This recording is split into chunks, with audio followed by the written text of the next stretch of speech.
से दिन ठारू कौन केमिति बदलीगला से जो मार कांदिबा स्वर तांको कानरे बारंबार जेमिति गुंजरित होता है से दिन ठारू जहाँ भी हुए से ताकू अति आनंद रे खाई दियंती।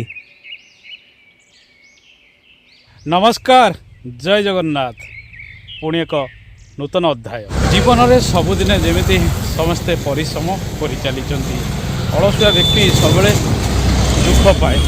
बजार सहर हो ग्रामांचल हो कौन ना कौन जगार प्रत्येक दिन किसी ना किसी काम करवा उचित। आम जदि काम नक घरे बसवा प्रथम कथा घर लोक मैंने चिंतित रे। बापा आड़ू साड़ू कथा तुमको कहे, माँ तुमको आड़ू साड़ू कथा कहे, जोटा कि आपन को बेले बेले भल लगे ना। से मैंने चाहती तुम उत्तरोत्तर उन्नति, पुओ हो कि झील हो से किसी ना किसी काम करू, निज गोड़े निजे ठिया हो। अभिया पवन टे लगुच भल ये वर्ष 2024 मसीहा पाणीपाग टोटाल भिन्न। अक्टोबर मास आसी शेष हो दिन गला एमती गुड़गुड़ी गरम जमी जुलाई मसरे गरम बेले प्रबल उत्ताप राति रे गुड़गुड़ी रे सोई होउची कड़वा झाड़ हो जाउची। हाँ लाइन ट्रबुल सब दिन आज दिन रे दितर गला लाइन टा भांगी जाता केनापला जो कल बना वाला पहुंचे देले से लाइन दे कि भाई ना कोन खिया हो ना को।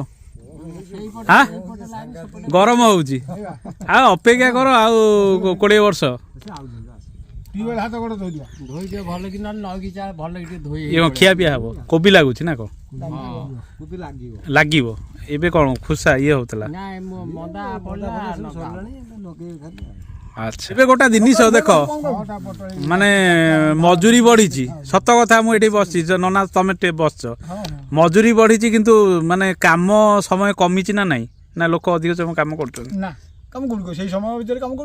शीत दिनिया बैगण फसल सब लगिगला नदी कूल आमर खरा तो बढ़िया हो 2 दिन 3 दिन है तार भितर बैगण चाष आउ कोबी चाष धीरे धीरे सब आरंभ है।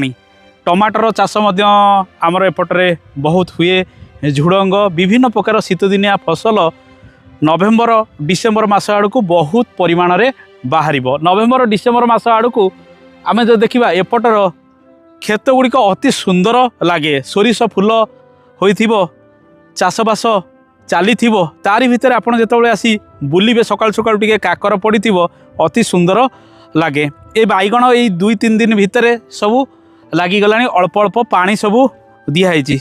सांग माने जीवनटा एमती जे प्रत्येक दिन आम परिश्रम करवा आवश्यक। आपड़ जो क्षेत्र में भी रही आपड़ जहाँ भी काम कर किए लेखालेखी करुच्ची, किए कथा कही रोजगार करुच्ची, किए बिल परिश्रम करी रोजगार करुच्ची, किए चाकरी बाकरी करुच्ची, किए व्यवसाय वाणिज्य करुच्ची।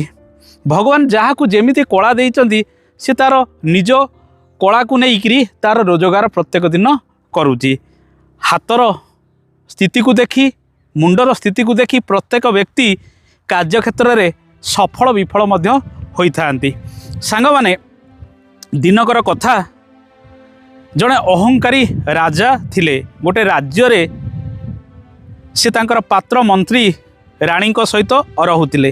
राजांकर शौक थिला बुलाबुली करिबा एवं यह सहित राजांकर आमिष प्रति जेमिति प्रबल लोभ थिला।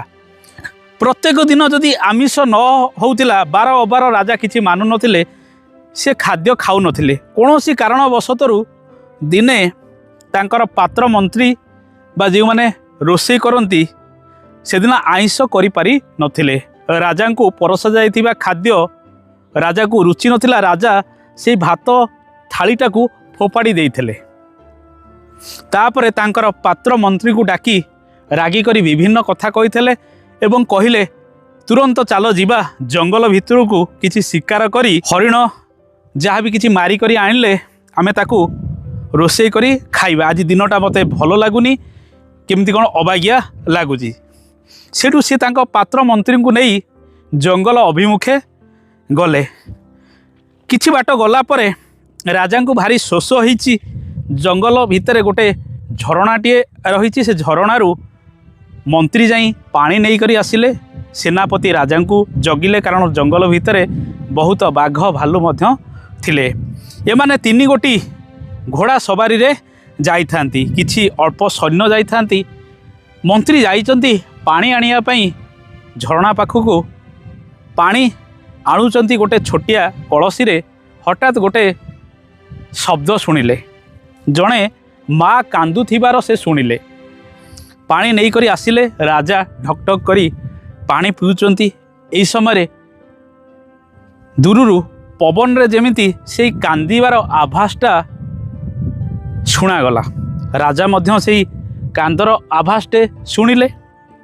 राजा मंत्री को पचारे मंत्रीवर किए कांदुचंती एठारे? मंत्री कहले मु तो जानिनी किंतु पानी आनिया को जाइथली जंगल रसी झरणा पाखरे ये मार कांदटीए शुभुतिला जेमिति बहु दिन हैला से किछि कहिबाकू चाहूची कि एपरी अवस्था रही जा फल से कांदुची। राजा तांको पात्र मंत्री को नहीं पानी पी सारा पर खोजिया को गले देखिले जंगल गोटे एमितिया जगह बणरे जेमिति से जगहटा पूरा परिपूर्ण रही किछि पत्थर दुई पार्श्वर रही आउ गोटे पार्श्वर टिके फांका जगह रही तारी उपरे गछर डाल पत्र सबू हे गोटे छोटिया घर आकृतिर होईची।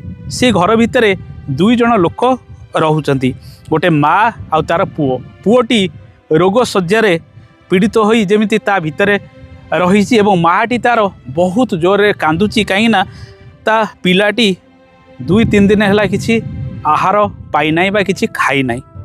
राजा को ये सब कथा ता माँ कहला ग्रामर लोक माने आमको अछुआ कहीकि तड़ी देइचंती। मो पिला रोगग्रस्त मो पिला को नहीं ए जंगल भितर को आसी जाइथिली। आ जंगल भितर रहिबा चलिबा बहुत कष्ट। कोठु कौन मु खाइया को आनी मो पिला को देवी 2-3 दिन है मो पिला किछि खाई नाही। राजांकर मन जेमिति बदली गला। राजा निजको आगे परखिले कहले सकाळे आइंसटी हेलानी बिली मु खाद्य कंसाटी को बा खाद्य थालीटी को फोपाड़ी देइथिली। एठे लोक केते अभाव अनाटन रे रहिचंती। राजा तुरंत तांकर पात्र मंत्री को आदेश देले ए माँ को नहीं चलो आमर राज्य अभिमुखे। सी सेठू माँ एवं पुओ को नहीं राज्य अभिमुखे गले सेटारे पिलार चिकित्सा कराइले एवं माँ को मध्य किछि कार्य देले प्रत्येक दिन करिया पाई। धीरे धीरे तांको पुओटी मध्य सुस्थ हो गला।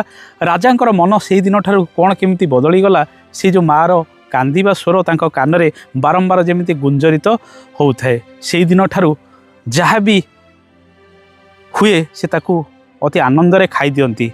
आ आमिष हो बा निरामिष हो कौन सी राजा हो जिद करती ना कहीं एटा कर। तेणु कथा हूँ सांग मैंने ये मुठाई भात सबुदिने समस्त को मिल बोली तार किसी ग्यारंटी नाई। बेले बेले आमे प्रत्येक दिन बहु परिश्रम करुचे दिने दिने आमको खाइया मिले ना। आ जो समय जहाँ भी खाइया मिलूँ ताकू अति आनंदर सहित खाइबा आवश्यक। रहुची आगामी अध्याय आपण सहित पुणी देखा हबो।